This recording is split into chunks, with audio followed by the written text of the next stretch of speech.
पूछना चाहिए था कि आप उस तकरीब में क्यों नहीं गए? क्या उस तकरीब में आपको बुलाया गया था? लेकिन आपका क्वेश्चन ये है कि कोई मरकज़ी तकरीब में उन्होंने क्यों शिरकत नहीं की?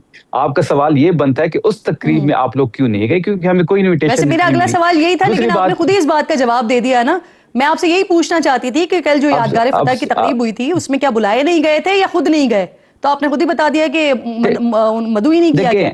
आए भी कुछ फुटेजेस वगैरह भी शेयर की उन्होंने, जिसमें गाड़ी के शीशे टूटे हुए भी दिखाए गए। कोई शिकायत वगैरह इस हवाले से कोई दर्ज करवाई है? क्योंकि एक सीएम की गाड़ी पर अगर हमला हो जाता है तो ये कोई छोटी बात नहीं होती। शफी साहब, अस्सलामुअलैकुम नाजरीन, आप देख रहे हैं हमारा चैनल सियासत न्यूज़ पीके। डी चौक पर सुहेल अफरीदी की गाड़ी पर किसने हमला किया? शफी जान ने नाम बता दिया। आए हम ये वीडियो देखते हैं। पहले वीडियो पसंद आए तो लाइक करें, सब्सक्राइब करें और बेल दबाना ना भूलें। शुक्रिया, अल्लाह हाफिज। खैबर पख्तूनख्वा की हुकूमत की तरफ से, तहरीक इंसाफ की तरफ से जश्न आज़ादी मुबारक हो। देखिए, आपने देखा होगा कि जब एक्सेस नहीं दिया गया तो सीएम अफरीदी साहब ने ये ऐलान किया था कि अगर जुमेरात के दिन तक एक्सेस नहीं दिया जाएगा तो हमने रात भर पूरे पाकिस्तान में हर चौक से डी चौक बनाना है। और फिर आपने मनाजिर देखे होंगे मुल्क के बेशतर हिस्सों के। उसी तनाजुर में कल जब हम केपी हाउस थे, जब हम अडियाला से वापस गए तो केपी हाउस गए, और केपी हाउस से जब हम निकले तो हम पिंडी की तरफ जाना चाहते थे और पिंडी से लीड करते हुए हम इस्लामाबाद आना चाहते थे। लेकिन किरण साहिबा 6 जगहों पे हमारे काफिले को रोका गया। बाकायदा उसके फुटेजेस मौजूद है। सीएम साहब खुद गाड़ी से उतरते हैं और उन्होंने पुलिस से भी बात की। वहां पे जहां जहां हमारी गाड़ी मूव करती थी आगे से ब्लॉकेज जो है वो रख देते थे। इन तमाम तर 2 घंटे की पूरी गुजरने के बाद हम दोबारा जब ब्लू एरिया की तरफ आए तो हमने उसी रोड से ही काफिले को लीड करना शुरू कर दिया। और हजारों लोग जो है वो सीएम अफरीदी साहब को देख के और तहरीक इंसाफ की परचम को देख के वो गाड़ी की तरफ लपके और काफिला बनता गया। तहरीक इंसाफ की परचम तो इस्लामाबाद में वैसे भी बैन है, आपको किसी स्टॉल में नहीं मिलेगी। पंजाब में भी बैन है। ये आज़ाद, आज हम 79वीं आज़ादी मना रहे हैं। इसके बावजूद तहरीक इंसाफ के परचम हमारे साथ थे। कुछ लोगों को हमने वहां पे तहरीक इंसाफ के परचम दिए, लेकिन नीचे जो पुलिस के कांस्टेबल्स थे, जो पुलिस के सिपाही थे, वो परचम जो है वो नहीं छोड़ रहे थे और लोगों से ले रहे थे। और लाठी चार्ज भी एक जगह पे उन्होंने किया और वहां पे सीएम अफरीदी साहब इस बात पे गुस्से में भी हुए। इसी तरह काफिला आगे बढ़ता गया और पूरा जो ये ब्लू एरिया का जो मेन रोड है उसको हम लीड करते हुए जब डी चौक पे पहुंचे, डी चौक पे पहुंचते ही वहां पे कुछ पुलिस के एहलकार थे, इस्लामाबाद पुलिस के, जो इस गाड़ी में सीएम अफरीदी साहब बैठे हुए थे उसकी छत पे मैं बैठा हुआ था, मेरे साथ शाहिद साहब थे। अब पहले उन्होंने सीएम अफरीदी साहब की गाड़ी को हिट किया, लेकिन उसके जो है वो विंड स्क्रीन जो थी वो नहीं टूटी।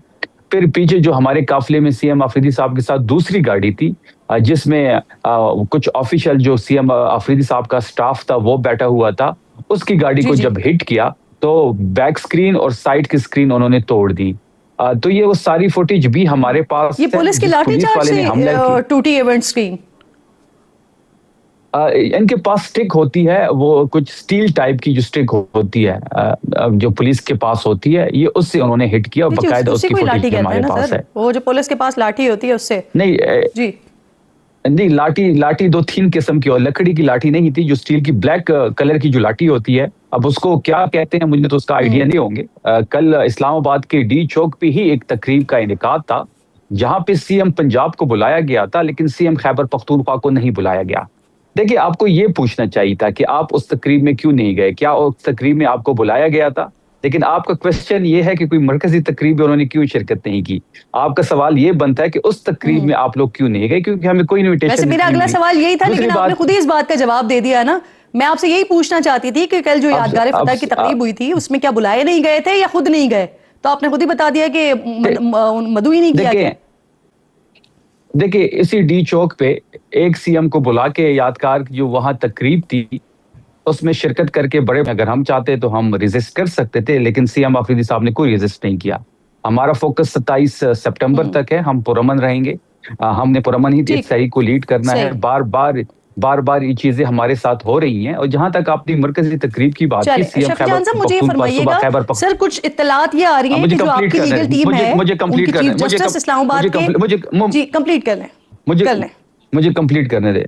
देखिए, सीएम खैबर पख्तूनख्वा जो है वो केपी हाउस में सुबह मौजूद थे, उन्होंने वहां पे परचम कुशाई भी वहां पे की। फिर वो खैबर पख्तूनख्वा आए और नौशहरा में उन्होंने एक तकरीब में शिरकत की और 14 लाख पौधे आज खैबर पख्तूनख्वा में लगाए गए हैं। उसकी मरकजी तकरीब में उन्होंने शिरकत की। इमरान खान साहब के विजन के मुताबिक, इससे पहले ब्रिलियंट ट्री सुनामी और आज 14 अगस्त पे खैबर पख्तूनख्वा की सीएम अफरीदी साहब की इनिशिएटिव था इमरान खान साहब के विजन के मुताबिक कि पूरी सोग में 14 लाख पौधे लगाए जाएंगे और वो उसकी मरकजी तकरीब में उन्होंने शिरकत की। ठीक। अच्छा, अब शफी जान साहब जरा अकबर एस बाबर साहब एक दावा कर रहे हैं, वो ये कह रहे हैं कि शायद खान साहब ने उनको कोई पैगाम वगैरह दिया है पार्टी को मुनज़्ज़म करने के हवाले से, और जो पुराने साथी हैं पीटीआई को, उनको मनाने के लिए उनको कोई टास्क वगैरह दिया है। तो आप लोगों के पास है कोई ऐसी इत्तला? आप लोगों को पता है इस बारे में कुछ? देखिए, ऐसी कोई इत्तला हमारे पास नहीं है। इस वक्त तो इमरान खान साहब बिल्कुल कट ऑफ है, कोई एक्सेस है ही नहीं। तो ये मैसेज उन तक कैसे पहुंचा, पहले तो इस पे बात होनी चाहिए। इमरान खान साहब तहरीक इंसाफ के चेयरमैन हैं, सरबराह हैं, ये उन्हीं की पार्टी है। वो जो भी चाहते हैं बिल्कुल उस पर मनोन तस्लीम किया जाएगा, लेकिन मुझे नहीं लगता कि ऐसा कोई मैसेज उन तक पहुंचेगा, क्योंकि खान साहब जब बाहर थे तो बाबर साहब जो हैं उन्होंने कोई भी कसर नहीं छोड़ी थी। अकबर एस बाबर साहब जो थे उन्होंने कोई कसर नहीं छोड़ी थी। मुख्तलिफ कोर्ट्स में भी वो गए हुए थे, इमरान खान साहब के भी खिलाफ मुख्तलिफ केसेस किए हुए थे। अगर हमारे इल्म में ऐसी कोई चीज नहीं है। अगर खान साहब चाहते हैं तो बिल्कुल इस पे मनोन तस्लीम भी किया जाएगा और अमल भी किया जाएगा इस बात पे। चलें, दैट्स ग्रेट कि अगर खान साहब की तरफ से ये कहा गया तो फिर इसमें मनोन अमल किया जाएगा। लेकिन एक और भी मामला चल रहा है शफी जान साहब, अभी 2-3 रोज से मिसाल यूसुफजई हो गई हैं, सलमान अकबर राजा साहब हो गए, एक दूसरे के ऊपर करप्शन के इल्जामात लगाए जा रहे हैं। शानदाना गुलजार साहिबा भी कह रही हैं मुंह ना खुलवाए, उनका करोड़ों रुपए गायब होने पर सवाल उठा रहे हैं वो। ऐसे ही एक बयान स्पीकर जो है वो बाबर सलीम स्वाति साहब वो भी दे रहे हैं कि बाहर से करोड़ों रुपए आए, 75% हड़प कर गए। कौन लोग हैं पीटीआई के अंदर जो करोड़ों रुपए आ रहे हैं उसको हड़प कर रहे हैं?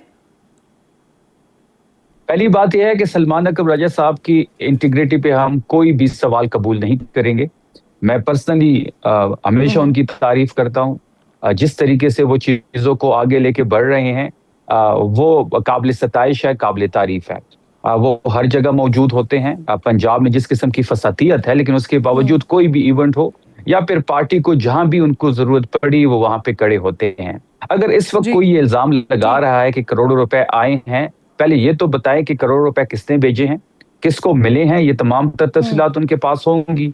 और देखिए इल्जाम, देखिए सवाल तो यही है ना कि आप कह रहे हैं इंटेग्रिटी पे कोई सवाल हम बर्दाश्त नहीं करेंगे, तो फिर जो आपकी अपनी पार्टी के लोग सवाल उठा रहे हैं उनके खिलाफ आपने कार्रवाई की क्या? मिसाल यूसुफजई अगर सलमान अकबर राजा के लिए बात करेंगे तो सलमान साहब ये कह रहे हैं कि मैं उनकी सेनेट की रुकनियत तो मुअत्तल नहीं कर सकता, पार्टी से निकाल सकता हूं, लेकिन उस पर भी अभी तक कुछ नहीं हुआ। शानदाना गुलजार साहिबा के लिए भी अभी तक कुछ नहीं हुआ, स्वाति साहब के हवाले से भी कुछ नहीं हुआ। तो पार्टी ने कुछ किया तो नहीं उन अरकान के खिलाफ? देखिए, पार्टी से किसको निकालना है, किसको पार्टी में लाना है, ये फैसला इमरान खान साहब कर सकते हैं। इसके अलावा ये फैसले की कुव्वत किसी के पास नहीं है। दूसरी बात यह है कि इस टाइम हमें इत्तेफाक की जरूरत है, इत्तेहाद की जरूरत है। अगर इतने संगीन नौयत के इल्जामात लगा रहे हैं और ऐसे वक्त में कि जब आप खुद जानते हैं कि इस वक्त आपकी पार्टी के लिए मुश्किलात हैं, अंदर भी इतने ज्यादा अगर मसाइल हो तो नोटिस तो दिया जा सकता है जनरल सेक्रेटरी की तरफ से। मैं उसी पे आ रहा हूँ, बिल्कुल नोटिस दिया जा सकता है, लेकिन जहां तक निकालने की बात है वो फैसले की कुव्वत इमरान खान साहब के पास है।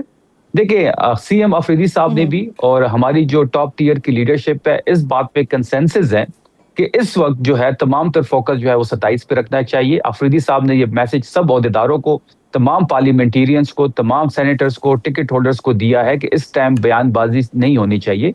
अगर इस टाइम कोई बयानबाजी होती है और उस बयानबाजी से कोई नुकसान पहुंचता है, ये इमरान खान साहब की रिहाई की तहरीक है, ये वो मुतासिर होगी। अगर वो मुतासिर होगी तो कल को वही बंदा जिम्मेदार होगा। हमें अपना हाउस इन ऑर्डर करना पड़ेगा, इसमें कोई शक नहीं है।